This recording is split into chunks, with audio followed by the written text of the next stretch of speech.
Hello, everybody, and welcome to IGN's News, Games, and More. This is a show where we talk about the latest in news and gaming and pop culture, but entertainment does not exist in a vacuum. You may have noticed that IGN went dark yesterday across all the platforms, and that's because, like all of you, we are trying our best to reflect and be supportive however we can as demonstrations take place around the world protesting police brutality against Black Americans. IGN believes that Black lives matter and an end to the over-policing of Black and brown communities. We're also aware that actions speak much louder than words, so IGN and our sister and parent companies will be continuing to try to do our part in encouraging a just and equitable society, and we have more announcements about that coming soon, so hang tight. Many of us at IGN have been donating to charities and funds to help the cause, and we hope that you will consider donating to the NAACP Legal Defense Fund to support legal action and long-term change. Our sister company, Humble Bundle, you might have heard of them, has announced a $1 million fund dedicated to helping Black developers publish games. We are taking time to make sure that we move forward in a way that helps and doesn't take away from Black voices that need to be heard. Sorry, just flustered, wanted to make sure we said the right things. This is still a show where we discuss video games, so here to do that, let's do that. Joining me now, Matt Kim, Michael Swaim, and Sydney Goodman. Thanks for bearing with my stammering there. Absolutely, Max. Well said. Couldn't say nothing. Yeah, so that's a big thing. I want to talk about this. Obviously, it is we get a lot of talk about the games or leave politics out of it, but like that's really difficult to do sometimes, and I think it's also grossly irresponsible. And if you're looking for news about video games this week, it's a little bit tricky because pretty much across the industry, publishers and developers and studios and personalities are all speaking out against this. So, yeah, I mean, it would be crass not to acknowledge that or to be a part of it. Kind of first and foremost, we could talk about this, but CD Projekt Red was going to be unveiling a big, huge chunk of Cyberpunk 2077, and they have pushed the Night City Wire presentation to June 25th. So we got a little more of a wait for Cyberpunk footage. They didn't delay the game again, so we're good on that front. But yeah, let's discuss that. Yeah, absolutely. And it, as you said, what's going on, this historic, momentous time that we're living through is affecting everyone across the board. So the quote was, "We decided to move Night City Wire to June 25th. We still look forward to sharing new information about CP77, but more important discussions are happening right now, and we want them to be heard. We wholeheartedly stand against racism, intolerance, and violence. Black Lives Matter." So they're definitely not shying away from siding with the protests and an end to police brutality. And it's, I think it's pretty much in line with what I've come to expect from the developer, which is sort of like a professionalism, and they just seem to be a really tight outfit with their hearts in the right place. And I'm not surprised to see them approach this with the same kind of thoughtfulness they give to, frankly, like the user experience in their games, which seems so trivial now in contrast. But I mean, CD Projekt Red, I think, just continue to keep making me fall in love with them. So I'm ready to wait. I think it was the right decision. This is all fine. This is great. Matt, so you got anything on this? Yeah, I think, yeah. Oh, go ahead, Matt. Go ahead. No, you go. I'll go then. Yeah, I mean, just to echo what Swaim was saying, I think that it's absolutely the right call.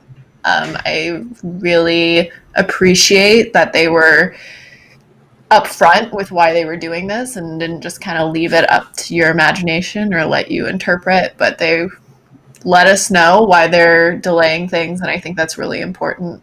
I mean, I'm not saying anything new, but I completely, I'm into it. Yeah, I mean, it's part of a broader trend across the industry, but I'm glad that they're making it explicit, instead of keeping it vague, because of so much that's been going on in this year alone, it could be for any number of reasons why a stream like this would be delayed, and I really appreciate that they specifically said it's because of the protests that are happening right now.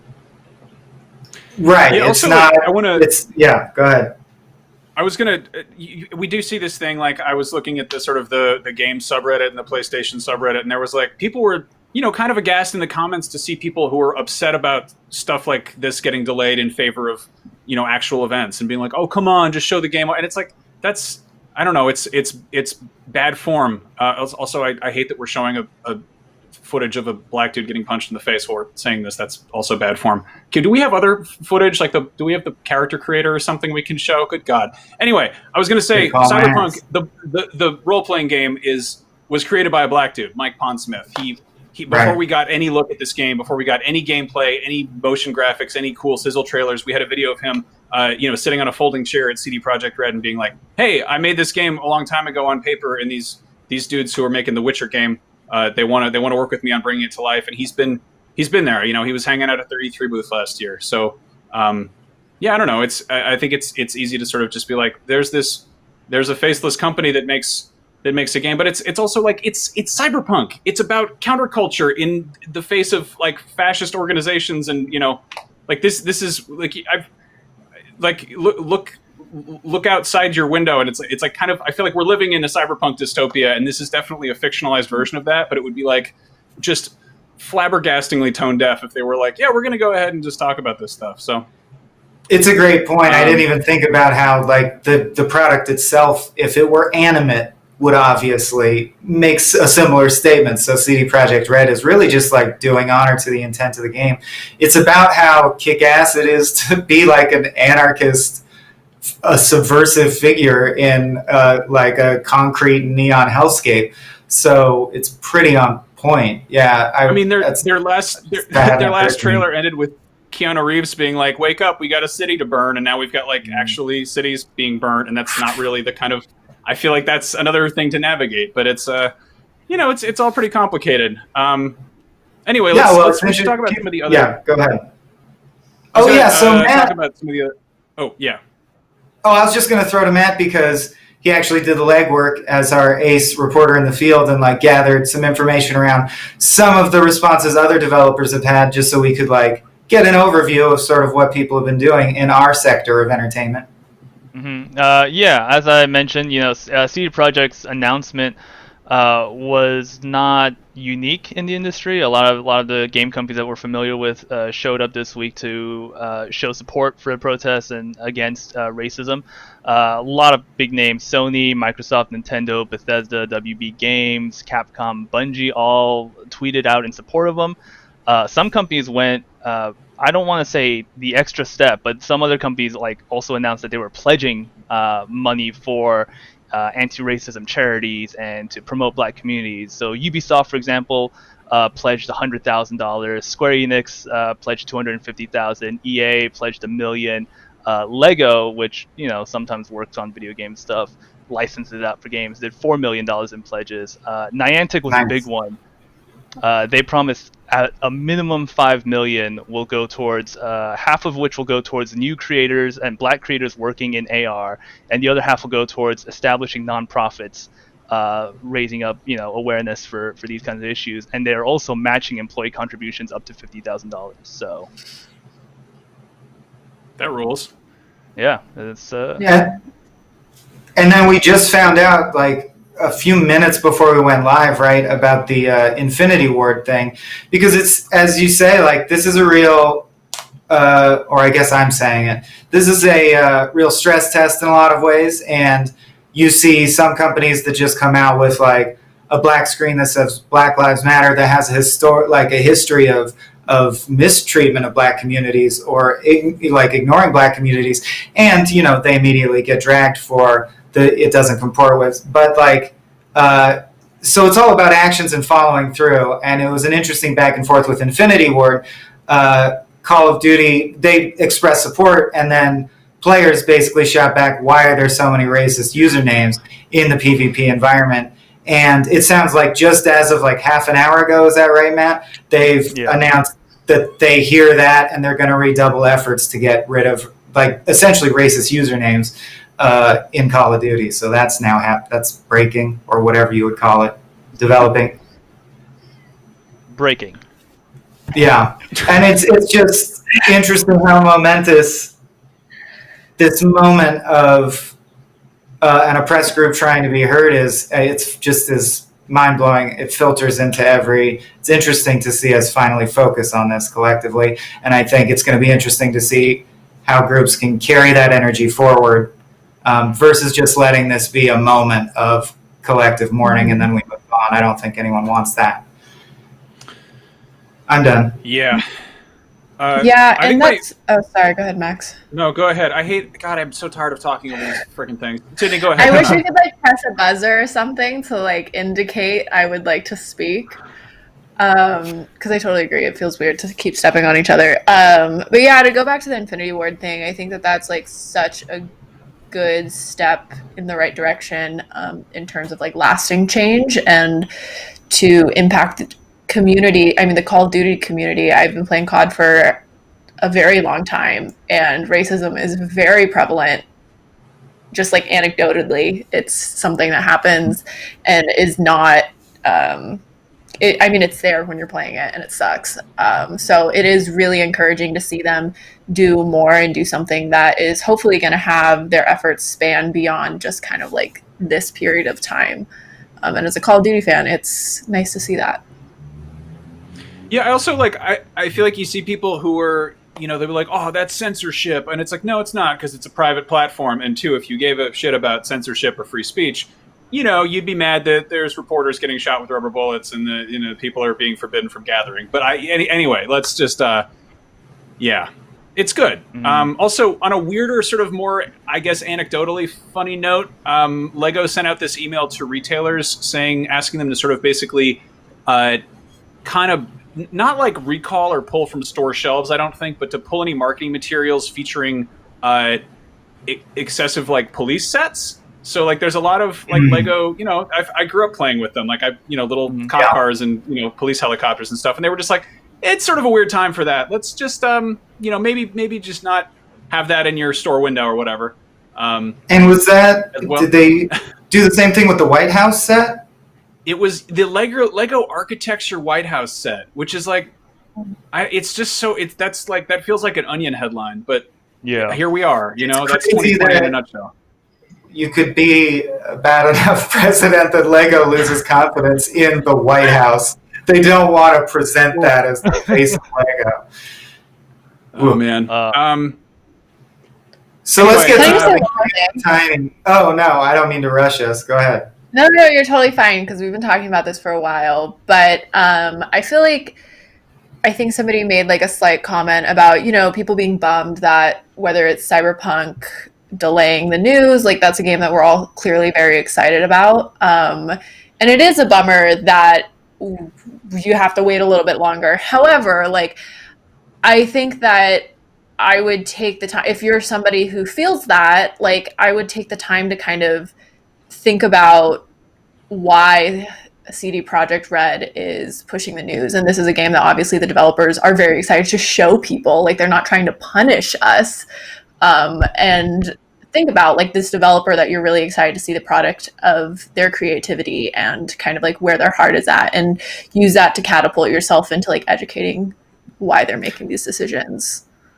Absolutely. Think about this. This is actually crazy to me. They're more excited than you are about the game. I don't know how that's possible, but they're more excited for the release date than you are. It's their entire lives. It's been years of effort. So if they're pausing to reflect on this issue, it's clearly important. Yeah, think about that. Well said, Sid. Now something cute and tiny, I think. Sure, we can talk about that. I just real quick. And I do want to say that we will talk about this again.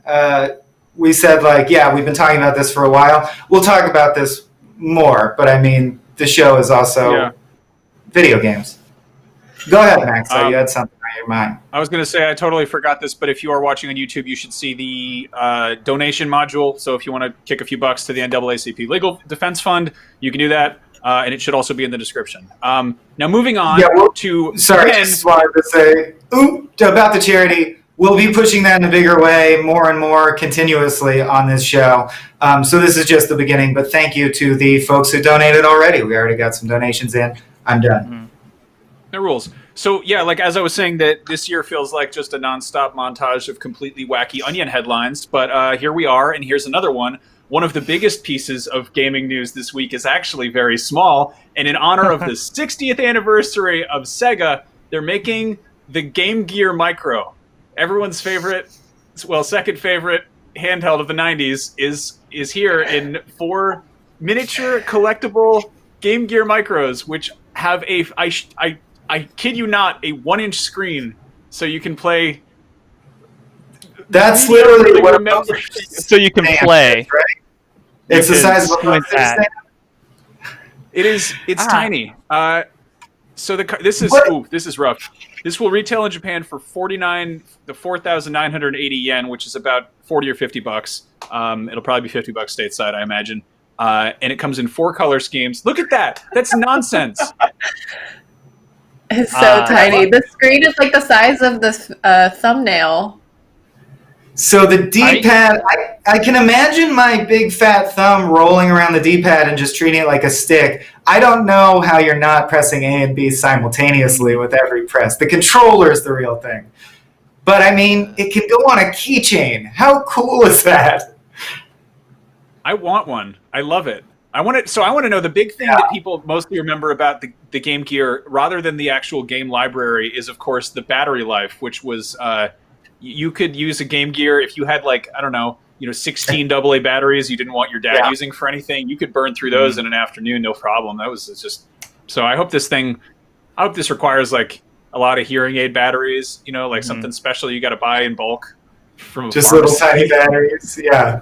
A little tiny travel case so you don't ruin it when you're taking it to your other home. I loved this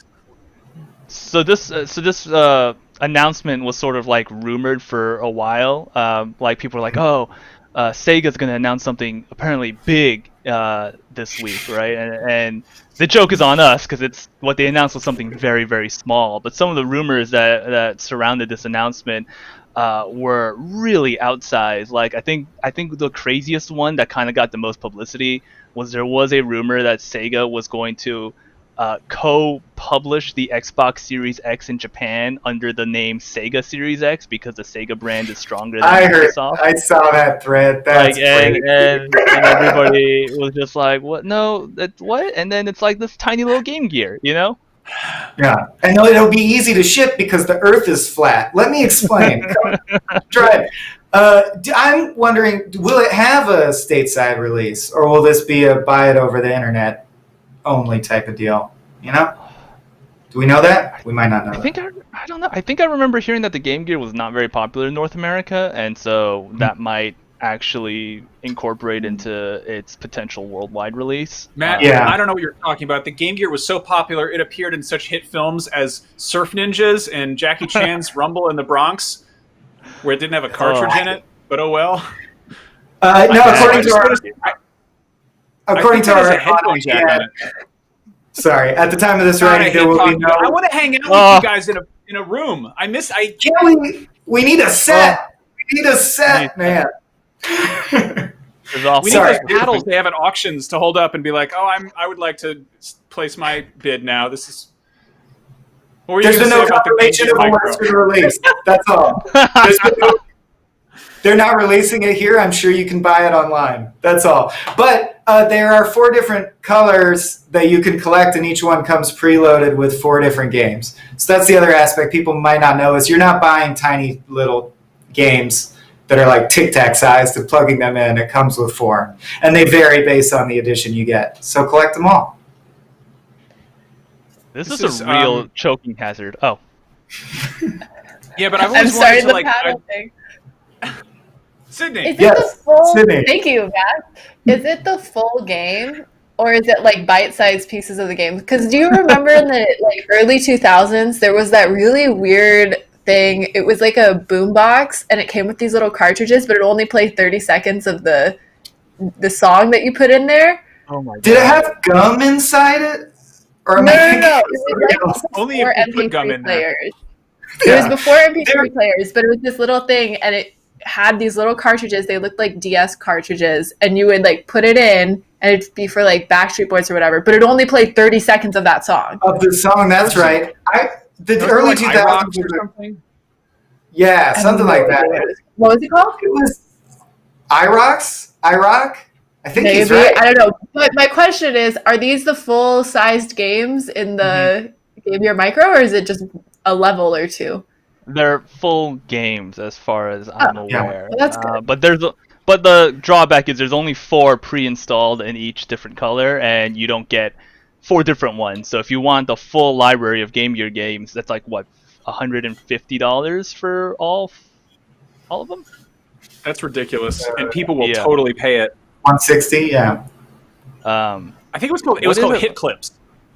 Hit Clips! Hit Clips! Hit Clips! Yeah, I remember those. But yeah, wow. The early 2000s was a wild time for promotions. I think our younger audience members don't realize you could go to a movie, and first of all, you could go to a movie, but you could go to a movie and get a soda and open the soda, and inside was a cartridge, and on that cartridge was 30 seconds of a Backstreet Boys song. Oh. If you're torn between the thrill of a Game Gear that you can't play because it's too small, or the sound of part of a favorite song, for $50 you can also go on eBay and buy a Hit Clips carded that comes with a small portion of NSYNC's "It's Gonna Be Me." I bet I feel like it only goes "It's gonna be," and then it just chops off. Yeah, I don't have anything to say. I'm bidding on that. I'm also bidding. No, I have a zinger. I have a zinger that is what is it? And people say video game DLC are bad. Yeah, right. That was a load of crap back then. Also, like, I want to point out the Game Gear Micro has a conventional headphone jack on it. That rules. I miss those. My phone, which I actually use to listen to music, and I has a screen that I can even see, doesn't even have that anymore because we live in a bad time. Sydney, what's up? So my question is, we're talking about this hit clip, and that's kind of what TikTok is. And now we have these miniature micro consoles. Like, are we regressing? Like, are we going to see the return of hit clips? Will we only see micro consoles going forward? Like, things to think about. Confirmed. One of these things is like this. If they made hit clips but smaller, so it was actually so small you could barely use it, that would be, I feel like, going fully regressive to make like miniature versions. It would not surprise me one bit if they started repackaging those and selling them. Well, not at as like TikTok, not at Urban Outfitters, like physical versions of TikTok, like TikTok audio. That's what hit clip is. TikTok audio. Yeah, comes like a pack. You take one, you shove it in your ear. As it dissolves, you hear 10 seconds of a song, and then it's gone. Musical gum. I want that. There you go. Willy Wonka make it happen. So this is great. Hokage Naruto 82 in the comments on the Sega Game Gear Mini thing said, "Why not something like the Mega Drive Mini where we get like 50 games on it?" They did that last year. It was everyone. It was great. Yeah, like it was actually like one of the best micro consoles. Yeah. Yeah. That's why I put that on there. I was like, they need to know. They need to go get this immediately. You're right. You can get that right now, and I think it's pretty discounted on secondhand retailers. Poor Sega. I don't think it. I don't think it took the world by storm. I'm so pissed we didn't get a proper PlayStation Classic. That thing was such a bummer. Oh yeah, such a swing and a miss. About that.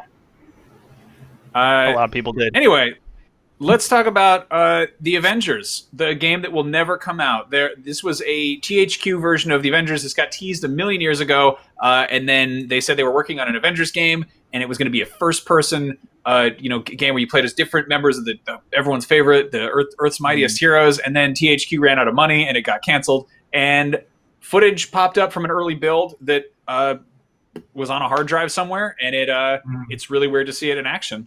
Did you guys get a look at this? Yeah, and this, to contrast, this is not the Avengers game that is coming out. That's still coming out. That's slated for September now, in case anyone's confused. I didn't want people to think that's canceled, Mm-hmm. No. Matt, what did you think? Do we have the gameplay kicking around somewhere? We're all clearly waiting for that clip to start. I wonder if we got it. But the unfinished levels. Yeah, go ahead, Max. The interesting thing about this is I think like there was a point where Marvel really didn't know what they were doing video games wise, and they were still in that mindset of basically making licensed tie-in games. And sometimes they were okay, and sometimes they were garbage. But for the most part, I went to a preview event, and I want to say 2011 or 12. It was to coincide with sort of the earliest phases of the Marvel Cinematic Universe, and they were like, hey, here's the Xbox 360 game for Captain America, the first Avenger, and here's the Thor the Dark World DS game, and then they're like, and here's I'm trying to think, I think there was like an Iron Man something or other, but they were all like totally disparate experiences, and I think a few of them were okay, and most of them were mediocre. But I think, you know, sort of as video game development costs have ballooned, and sort of the popularity of movies has, or of the MCU specifically, has sort of become apparent. I think Marvel was like, we gotta stop just phoning it in, and that's why we're finally now getting stuff like Spider-Man, and hopefully the Iron Man PSVR game, and the Crystal Dynamics Avengers game. No, I think you're totally right. I think what happened was once these IP became like incredibly valuable, and Disney and Marvel became super protective of them, it was unacceptable for them to slap an average DS game with Thor's name on it and Chris Hemsworth likeness in it. You know. Yeah, I also. It definitely feels like they're really trying to plant their flag in AAA gaming and create a whole separate revenue stream that becomes just as lauded and reliable. And the bulk of the comments, including one I'll shout out from Darth258, first person doesn't work at all. At first I was kind of disappointed it was canceled. The concept art was cool, but maybe it was for the best. And as a recent convert to VR, and Iron Man VR is obviously coming, so that's probably the better iteration of this. But I'm tickled by the idea that they decided to do a first person, and it was going to be a co-op brawler. So, like, your friend would be the Hulk and be looking at you, and you're Iron Man, and you're going through the levels brawling together. I kind of find it quaint and charming. I think it seems fun. This would have been a fun party game. I am sad it was canceled. Looking at this, I'm so surprised we haven't gotten like a licensed superhero hero shooter like looking at this, it could be Overwatch. Like somebody could totally copy Overwatch and be like, we're just doing that with Marvel superheroes. But instead we're getting like a sort of like the Avengers game looks like a Destiny-like. Spider-Man is kind of it's an open world sandbox game. Iron Man VR is just a first person VR Iron Man game. But like even on the DC side of things, there was that Gotham City Imposters. Weird Batman spin-off multiplayer game, and there's DCUO, but like it seems almost obvious at this point that you could make something like like Overwatch or Valorant, but have it be with a bunch of superheroes. Yeah, why not? Yeah, I'm curious go ahead. Oh, thanks. I'm curious if it's because the buy-in, like Valorant's such a hard game to get okay at and start having a good time. Like it takes the learning curve. That's the word I'm looking for. The learning curve is super steep, and like I'm just straight up trash at Overwatch, so I never really beat the learning curve. So I'm curious if because they're trying to reach the Avengers fan base who maybe don't play video games very often or aren't super into waiting out a learning curve, if that's what's keeping them from doing like a hero shooter with Avengers characters. But I did play a VR game at an Oculus event a few years ago that was like you would play as a different Avenger. And I can't remember the name of it. Do you guys know what it is? Oh, yeah. I remember what you're talking about. Did that game ever come out? I don't think it did, but it was really cool. It was really, really cool. Yeah. I think I attended that same preview event. Maybe not the one you were in, but I definitely attended one in San Francisco. Marvel Powers United. Yeah.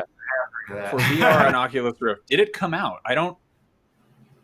Huh. Yeah, it's out. It's $40. Oh. Weird. Oh, well, there you go. Well, if you really like this gameplay and you're sad that you didn't get to play it and you have Oculus, recommend. That'll scratch that itch. Yeah, and I also have recently, just because the remasters both just dropped on the PlayStation Store, have been replaying BioShock 1 and 2. And looking at this footage, I can't help but think there's so many games. Borderlands would work as well, but like it's already first person and your hand is your powers. Like Doctor Strange as BioShock, basically skins would be so great to me. I'm sure the licensing rights are a nightmare, but what happened? I don't know. Did Swain die?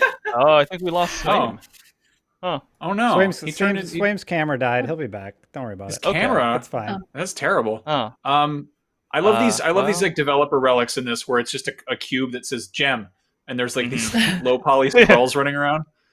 Imagine how many like canceled or unfinished superhero licensed games just exist in warehouses. You know. I love that. I mean, it's crazy because just I don't know. Like, there were games that I heard rumored or saw like a screenshot kicking around for that have since surfaced. There was an Akira game.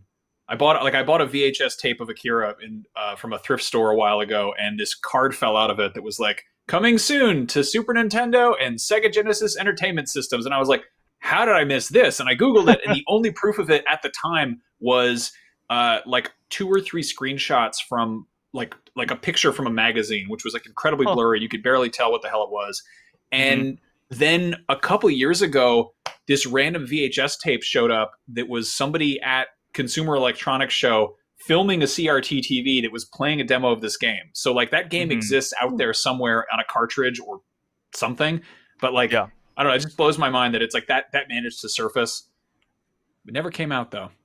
Yeah, I think like to elaborate, even games that do come out, and like I talk about this a lot more on the Fix, so if you're interested, you should watch the Fix today once it goes live after we're done with NG+. But video game preservation and like as it pertains to okay games, I mean, I think video game preservation in general is very interesting and like something that needs to be prioritized. But when you think about like, you know, this Akira. Did Sid freeze? Did we trade one for another? Oh, okay. Wait, I'm back. I love the computer. Swain, we can't hear you. No audio. Oh no. Okay, well we're doing charades then. Swain, can you act out the next story that we're going to talk about?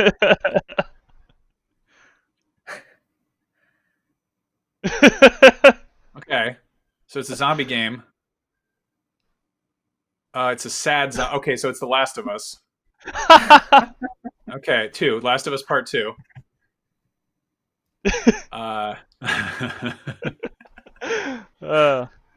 Okay, Max, you wanna? Did he freeze again? Or is he just really trying to figure out how you do charades for pre-order? Oh, he's back. Anyway, that's a hard one. There he is. So yeah, basically, PlayStation said, did it get cut away again? Anyway, Jim Ryan, head of PlayStation, said that the demand for The Last of Us Part 2 remains strong despite all of the story spoilers that circulated online. And he said that Sony has tallied more pre-orders in Europe for The Last of Us Part 2 than it did for Marvel's Spider-Man at the same point before its launch. So it seems like The Last of Us 2 will go on and be great. Maybe, who knows? But Ryan went on to say he hopes The Last of Us Part 2. I had no doubt of that. You know, like it's inevitably going to be a very popular game. But he went on to say he hopes that Last of Us Part 2 will be a defining game for this generation. Following in the tradition of Last of Us games that come out at the very tail end of a PlayStation's life cycle, and then get everyone all riled up. I don't know. I think this will be interesting to talk about once it's out there, once people get their hands on it, because it's always. Oh my god! Sorry, this game. Yeah. I just don't. Again, I've said this before, but I was like, kind of like, I don't know if I'm feeling up for this game right now. Like, I kind of got enough reasons to be upset with things without playing a gut wrenching, literally and figuratively game. You know. Yeah, I don't know, but I feel. Well, yes, I agree with you. But to get to back to the headline that the pre-orders weren't hurt by the spoiler leak, I feel like there's like a very big movie community that looks up the endings of movies before they go see them. My dad's like that, but he still watches the movie. So I think there's like a really good case to be made that if you were spoiled by the leak, then you can still very much enjoy the game. I'm talking. Destin, you talking? can hear me? We hear you. There he is. Okay. Hey. Actually, it was fixed a bit ago, but I was scared to talk for fear of ruining the show because it's going so smoothly. Please continue. Swain, what did you think? What do you think about this? About the PlayStation Last of Us pre-order thing? I think. Did you already talk about the comment from Ichigo 2K9? Because I think that sums it up pretty well. Everybody who didn't care about the spoilers or what they said or hinted didn't come out to say they didn't care. Only a minority actually complained, while everybody else just shrugged and didn't care.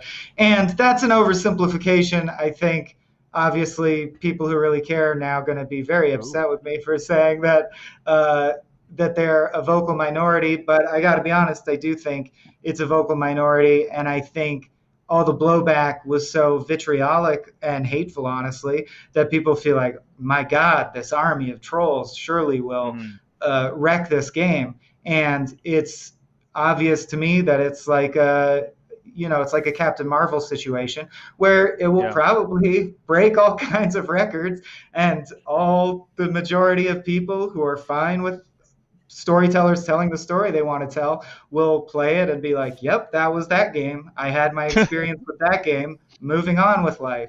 So I think we can sometimes get stuck on the very vocal minority. Just on a very sort of basic, like, logistical level, it's for people who do enjoy a game, they usually don't talk about that or know that until they play the game. But if people are just going out of their way to hate the idea of a game, then they're fine to sort of, like, the people who like The Last of Us haven't said anything yet because they haven't played it because it's not out. You know, like, does that? Yeah. Like, that doesn't. Yeah. Like, for if anybody who did cancel their pre-order because this is a deal breaker, I mean, then I guess fine, cool, whatever. You're voting with your wallet. Good for you. You're not buying the thing you don't want. But, like, other people are like, I'll wait until I actually experience it. I don't know. Yeah. Especially if you had especially because your passion presumably comes around the fact that you had such a good experience with the first installment. And if you're looking at the gameplay footage, it looks similar, but with more systems built upon it, like the kind of advancement you would want a sequel to be. How could you think that just because you know the plot or a particular thing that bugs you, that you're ready to judge the deployment of that and the fun you might experience with, like, the game as a toy to play with? Yeah. But there's people you're never going to convince, so we can stop talking at them. I mean, the Metal Gear Solid 5, the Phantom Pain, I played so much of that game, and it didn't even have an ending. It just drops off. It's nonsense. It's great, but it's still fun, you know? Anyway, on a nicer note here, The Last of Us Part 2 has around 60 different accessibility features, which is cool. And this is not just like, they made it easy for the baby. They have stuff like a text-to-speech option for every piece of text in the game, including menus, audio cues to indicate nearby items or ledges, a zoom feature using the DualShock controller touchpad, and a high-contrast mode for low-vision players that renders the world a light gray with enemies red and allies in blue for people who maybe don't have the best eyesight, which is great. But yeah, there's a ton of stuff like this. They said accessibility for us is about removing barriers that are keeping players from completing a game. It's not about dumbing down a game or making the game easy. What do our players need in order for the game to play the game in parity with everyone else? I think that's a sort of nice way of separating those conversations. Yeah, actually, it's weird that difficulty and accessibility sometimes get conflated as the same when they're really not. And this is something that we're going to talk about, or that I'm going to bring up in the show, but I'm actually playing The Last of Us 1 on PS4 right now to do a little, like, rerun before the sequel comes out, because turns out I don't remember a lot about the first one. Not because I didn't like it, but it's just been 8 years, right? But I'm playing it right now, and I'm actually playing it on easy to beat the story much faster.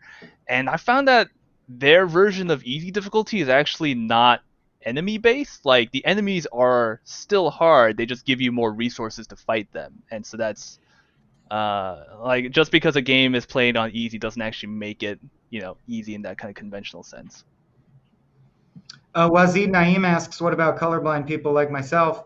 That's the high contrast, correct? That would help. That's intended to address colorblind issues. And we've actually covered recently a couple developers doing stuff like this. It definitely seems like a trend, and it makes total sense, right? Gaming has fully matured to be a thing that we want everyone in, everyone can do it. We want to ship as many units as possible. We can now make it a product that literally everyone can access. Why wouldn't they? Like, it's good for gamers, it's good for human beings, it's good for profit. Good. Yeah, they also with Ghost of Tsushima, Jonathan Dornbush did an interview with one of the creative directors, and they were talking about that cinematic black and white mode. And I think a lot of people were like, "Oh, cool! It looks like an old movie." But apparently, when they sort of started playing with that, they realized that there's all this stuff that totally doesn't work in black and white, and they're like, "Oh, that's a design issue, not a color issue." So they were going in and like changing, menu icons and changing like little details and like cues within the world that. If you were colorblind, you might be like, "Oh, I missed that," and that's I don't know. That's kind of a cool way of sorting that out. So, yeah, I also like that they said they got initial feedback because originally, with the idea of top-down accessibility, they made everything very simple. Like, oh, turn this on, everything's high contrast now, and they got feedback that, like any good gamer, people really wanted to be able to fine-tune and save profiles of every minute setting and map anything they want, and they're leaning more towards that direction. I think that's cool. That would definitely be my preference. I'm curious how they handle like motion sickness, because my wife plays a fair amount of games, but mostly 2D stuff. She played through The Last of Us Part 1 and dry heaved a lot because she would just get horribly like queasy playing it, but she's like, "This is a good game, I want to finish it."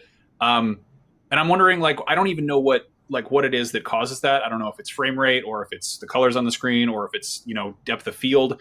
And it's kind of hard to fine tune it because once it's sort of like, if you get queasy from that kind of thing, you kind of are like, well, I feel gross now, I'm going to go look at something else. But I mean, the more people who can play a game and have a conversation about it, that makes it more interesting. So good. Moving on. This is interesting. We've been a lot of talk about how Zack Snyder is getting another pass at the Justice League that he started to direct, and then which got passed over to Joss Whedon.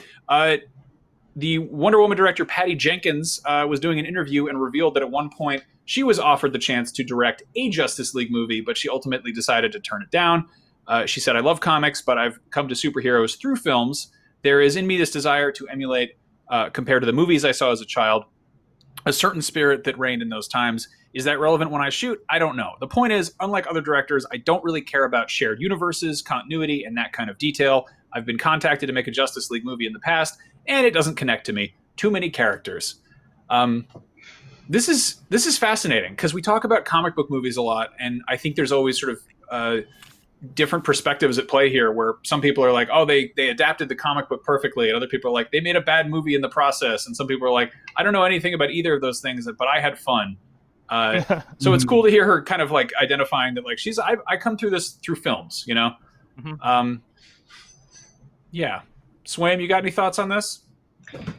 Yeah, well, yeah, I think a comic book movie is still a movie, so it's awesome that she is, because it definitely does compare. There's all these genre terms to noir and period pieces and etc. that I don't think you find in every Marvel movie. It's just a filmic area, like milieu that people play in. So it just makes a lot of sense. Looking back at the movie, I'm like, well, that totally is the impression I got from that movie. So that makes a lot of sense. I think it's funny that I'm sure that it wasn't meant to be a sweeping implication, but unlike other directors, I don't care about shared universes. I think there's still a healthy number of directors just doing one-offs, but it does sometimes seem like every character that ever existed in fiction knows each other and they're all hanging out somewhere, and we just haven't seen the Smash Brothers of that yet, but Al Pacino from Heat knows Howard the Duck, etc. The directors that I think do the best. I mean, like there's when you're like for instance, I'm gonna like Taika Waititi did Thor Ragnarok, and love it or hate it, like that totally worked as its own movie, but it also worked within the confines of the Marvel universe. And he did a commentary, which is first of all really funny, but second of all, it's fascinating because he pretty much, without overtly saying it, points out which scenes weren't his scenes. And there were parts where it was kind of your standard issue, sort of perfunctory, like this is where the Marvel fight scene goes, or like, oh, you have to have these things setting these things up. And we've heard about how, a director will be like, okay, like here's where if you're making a sequel within this existing, saga or whatever, like here's where it starts, here's where it ends, you fill in the blanks, but inevitably there's going to be some like weird little notes here and there. And I think that's where, you hear about like an auteur director getting hired to do like a big franchise installment, and not all of them are like able to kind of be diplomatic about that and to play well with the studio. And yet, especially in the DC land, when someone can nail one of these movies, if you're a fan of these movies, you'd like to see that person given another one of these movies so that it'll be good. I'm wondering about Sid's thoughts, actually. What are you thinking about this, Sid? So I feel like, I mean, I think it's great that she knows creatively what she wants to do and creatively like what she excels at. I think the Thor Ragnarok example is really interesting to bring up because I think that's one of, if not, like it's oscillates between being my favorite and second favorite Marvel film. With what? What's the other? Civil War, but it kind of depends on my mood because I just feel like Ragnarok is so good. Like it's so good, right? It's so good. Oh yeah, it's incredible. But Top yeah, I five don't for know. sure. I mean, I feel like, to be completely honest, I was trying to avoid saying this, but like I don't really care for Wonder Woman. And so I don't know that like, I mean, I'm excited for 1984, but I don't know that I'm necessarily like torn up that Patty Jenkins decided not to do a Justice League movie, because ultimately if she didn't creatively feel called to do that and like she did end up doing it, I'd imagine it would be a much less good film than if she actually wanted to do it, you know? Mhm. But I think it just, sometimes it's really easy to forget that Hollywood is like a business, and while we enjoy the final product of these things, like it's interesting to hear about like, oh, well, we wanted her to do this movie, but she didn't want to do this movie, versus just being like the audience member and seeing the product of these things. And I think that ties into more what Max was saying about Taika Waititi's commentary on like, okay, well, we need to do this scene for the studio and this scene for the studio. And I don't know, I wasn't really going anywhere with that point, but I think remembering that film is a process is really important. No, that's a very, very fair point. I think that Wonder Woman's like, I didn't love it. I thought it was like a totally passable movie. It weirdly reminds me a lot of The Rocketeer, where I like a lot of the aesthetics and I like the presentation, but as far as it being a thing that engages me from start to finish, I'm kind of whatever on it. But I think that's more symptomatic of it being a superhero origin story, which I'm so tired of. And so like so many, like we've gotten so many movies that are really good as long as you understand like Thor Ragnarok is great because it doesn't mess around with like the origin of Thor. Like we already had that. And then we had like setup with another one that we all forget about. And then Civil War is fun because it's just a bunch of superheroes jumping around and fighting. And that doesn't really work as a standalone movie, but it doesn't need to, because we're at this point where we're sort of, past like the MCU is like basically like a giant TV show that exists in movie theaters, or used to. But like, I don't know. I'm torn between. I do love movies as like, like here's a film. Here is a start finish film, standalone, lives in its own little space. But also I love comic books, and I understand that they've got a bunch of like weird trappings where they have to like explain why Wolverine is not dead after being, shot or whatever. Yeah. So what were you going to say? I just wanted to break in real quick to say that someone just anonymously donated $100 to our NAACP Legal Defense Fund effort, and that's phenomenal. So whoever you are, you did it anonymously, which is like icing on the cake, but we thank you anyway. You know who you are. If you would like to donate to the NAACP Legal Defense Fund, scroll down. If you're watching us on YouTube, you should see a widget to donate, or if you're watching us on another platform, there's info in the description, and we'll be mentioning that periodically throughout this week and beyond. I think if you rewind the stream, you could see my face when I saw the number pop out. I would like freeze frame it. I definitely went like, nice. Yeah, respect. Good stuff. Nice. Yeah. Wait, Matt, anyway, were you about to say something, or is that what you were going to say? I feel like I was just thinking. I just thought it was refreshing to hear a director just be like, I made a really well received superhero movie, but like that's kind of because it was my jam, and I don't like superhero team ups, so I don't want to do one. And I'm like, nice. So I'll power to you, Patty Jenkins. Yeah. Yeah, I think to support what you're at. I was going to say everyone loves Logan, and I think that movie works really well specifically because it isn't trying to be a superhero movie. It's just kind of a movie. Like, and they were like, everyone knows who Wolverine is. We don't have to, dilly-dally about talking about Weapon X stuff. Here's like Old Man Logan, the rest will kind of fall together. That's exactly what I was going to say. We should have just talked in unison. Anyway, M Fundroid said she's so humble she would have still done it justice. I get it. At least she knows her limitations, unlike some other people. Ooh, shade. Bring on Wonder Woman 84. I'm so stoked about Wonder Woman 84, and I don't even really care about Wonder Woman. I didn't even like the first movie that much. That trailer just kind of was like, ooh, this looks like fun. There's like, yeah, it's got good music, and there's a lot of jumping around. She gets like golden armor somehow. I don't know anything about that. The poster got me. I love that poster. The poster's It's really cool. good. It's colorful, yeah. And I just feel like Gal I'm in for the casting. I would say Gal Gadot as Wonder Woman still maintains just being like the most attractive thing to me, both literally and figuratively, of Wonder Woman, because it's just like, it's such good casting. Is it Gal Gadot or Gadot? It's Gadot. Oh no. Gal G. No. No, Anyway. So I watched this BuzzFeed video about like 7 celebrities whose names like you don't actually know how to say, and hers was part of it. And like Ariana Grande. Was on that. Vincent Van Gogh. He said his own name, Van Gogh.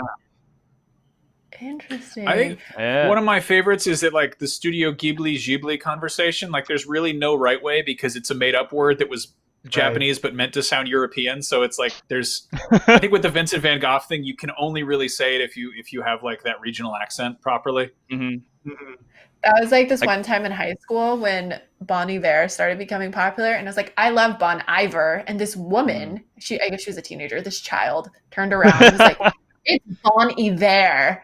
It's French. And I was like, and then I didn't admit to I liked it. That's hilarious. I literally did not know that was. Wait, so that's a man, and it's not pronounced. But it's like a made up thing. I don't know if it translates to something. But like the guy who heads it his name isn't Bon Iver. No, but the band is called Justin. It's something. You do that with your throat. That's the voice. All right, that's a fun noise. Fun Vincent Van Gogh thing is I graduated with an art history degree from college, and you could tell other art history majors because they made it a point to tell you how to properly pronounce Vincent Van Gogh's name. You're just like, oh, actually, it's Vincent Van Gogh, and you're just like, oh yeah, I know you. You're in my history class. It's like people who say croissant. Yeah. Dude, my mom raised me. My mom was she was like a francophile. Like she wasn't from France, but she really liked to pretend she was kind of like, she was like a oui à beau, you know?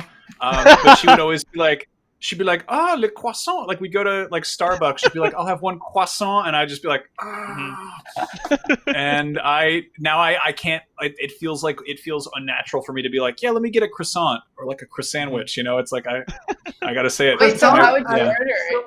Like, do you just whip out a French accent in the middle of your sentence?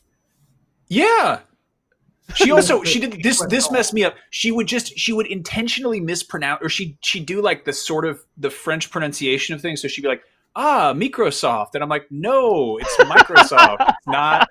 And then one thing that got me is she was reading me like Greek myths as a kid. And my friends made fun of me because once we were dorks and talking about monsters together, I'd be like, the Minotaur. And they were like, that's a Minotaur, dude. And I was like, oh no. And then I looked into it and it's like the Minotaur is from the island of Minos in Greece. And like my mom, like if anything, should have known that because she was like well traveled and worldly, but she told me the wrong pronunciation for a famous monster. Anyway, I need more therapy. Let's talk about Batwoman. So we've heard that Ruby Rose is leaving the role, and the Hollywood Reporter has Ruby Rose. And the role of Batwoman will be filled. So rather than recast her like Katie Holmes was recast with Maggie Gyllenhaal in The Dark Knight, they're going to find a brand new Batwoman to take on the old cape and cowl. Decider picked up on a since-deleted call-out searching for an actress to portray the new character and identified in a listing as Ryan Wilder, though it's not sure if that's a placeholder name or the one they're going to go with, who is a woman in her mid-20s who is about to become Batwoman. She's likable, messy, a little goofy and untamed. She's also nothing like Kate Kane. the woman who wore the bat suit before her. And then it reads, with no one in her life to keep her on track, Ryan spent years as a drug runner, dodging the GCPD and masking her pain with bad habits. A girl who would steal milk for an alley cat could also kill you with her bare hands. Ryan is the most dangerous type of fighter, highly skilled and wildly undisciplined, an out lesbian, athletic, raw, passionate, fallible, and very much not your stereotypical all-American hero. So I'm just like, all right, how did she become Batwoman? Essentially, right? Yeah, kind of. Like every bio point matches up. Yeah. Yeah. How does she become Batwoman? She gets bit by a radioactive bat. That's how they all. Yeah, obviously. I know the mythos. That's cool. I think the question is, well, the vibe from feedback is like, does this break the show? Do you think they will survive this transition? Because having been on this earth longer than most of y'all, this is the kind of thing that tends to break a show. It's rare that the transition from one protagonist to another protagonist maintains. Shows have done it, but I don't know. Do we think this is ominous for this production? I think it's. I mean, it's only been one season, which I think is maybe to its benefit, or could be to its benefit. Could be to its benefit, but I can't say for sure. Because the Arrowverse, I don't know if this is the Arrowverse anymore, but the CW DC verse kind of confuses me at this point. But you are right though. The one season to season 2, that's the one we'll forgive. You can reorganize from season 1 to 2. We do that a lot. Yeah, well, I was gonna say I don't know how popular it was for its only season, but I do think that because it's so early, there is a chance that they'd just be able to be like, okay, just watch seasons 2 onward, That's the show. Yeah. Yeah. Just pretend this didn't happen. I mean, I'm surprised they didn't just at this point reboot it and try to do something with HBO Max instead. Or I mean, I don't know. It feels like odd timing. Yeah, I don't know. It seems like a lot of the conversation around DC media is centered around the stuff they're going to be streaming and original stuff on there. Because they had the DC Universe app, which was sort of swallowed up by that, and I don't know. Yeah, I don't know where this is going to live. Obviously, the CW is still going, but yeah, Ruby Rose. We talked about this before. Ruby Rose has not confirmed the exact reason for her sudden exit from the series, though some reports have suggested that friction arose on the set after Rose became unhappy with the long hours required for the lead role in the 20-episode season. She also almost got paralyzed doing stunts. And was chased off of Twitter by hordes of. I think there were a lot of angry nerds about being mad that how dare she become Batwoman? She's not Bruce Wayne. And then a bunch of angry lesbians who were she's not gay enough. And that was she's forget this. I'm deleting Twitter, and she did. And then they almost killed her on the set. And it's I don't know. That's rough. I can't blame her. And then everyone tweeted, Batwoman should be willing to work all day and night if you're going to be the honor of being Batwoman. And it's in real life, she's just a working actress and the job wasn't a fit. All right, it's fine. Yeah. That's tough. That's a tough situation to be in. It is. Especially that last Blue Living one. says a good one that strange choice, but hell, every comic role has been filled by at least 2 or 3 different characters, so why not? I love that, because we're kind of at that point in the MCU where they're just they're going to rotate people in and out. We're going to see Jane Foster Thor, and we're seeing Falcon with Cap's shield. So screw it, it's all fake. Let's have fun with it. Yep. Looking forward to Iron Brother, the brother of Iron Man. I think it's Iron Maiden. I think it's Iron Maiden or. Iron Mister. Iron Dude. Hello, it's me, Iron Dude. He has a backwards metal baseball cap, and he's come to rap about your issues. We are fellow teens. We got 1 minute left, Max, in case you don't have eye on the clock. We should mention Summer of Gaming. Our Corrado will be set with us. Yeah, when do we? When is that kicking off for sure? Do we know? Well, I should know that. delayed there. You look up that information, but in my mind, it's not necessarily so nailed down that we should say right now. But Summer of Gaming is happening very soon, and we're working very hard to update all the information because some of it has changed since CDPR and Sony delayed their event. Yeah. But we're doing it. We're too far in to not do it. So we'll be packed with exclusive gameplay, never before seen trailers, all that. And we're doing it. Yeah, no, we've been and we've been working hard planning behind the scenes to make it happen, and I'm excited to finally get that stuff out there and show it off. But in the meantime, we'll be back with this show same time tomorrow. And do we have anything coming up after this?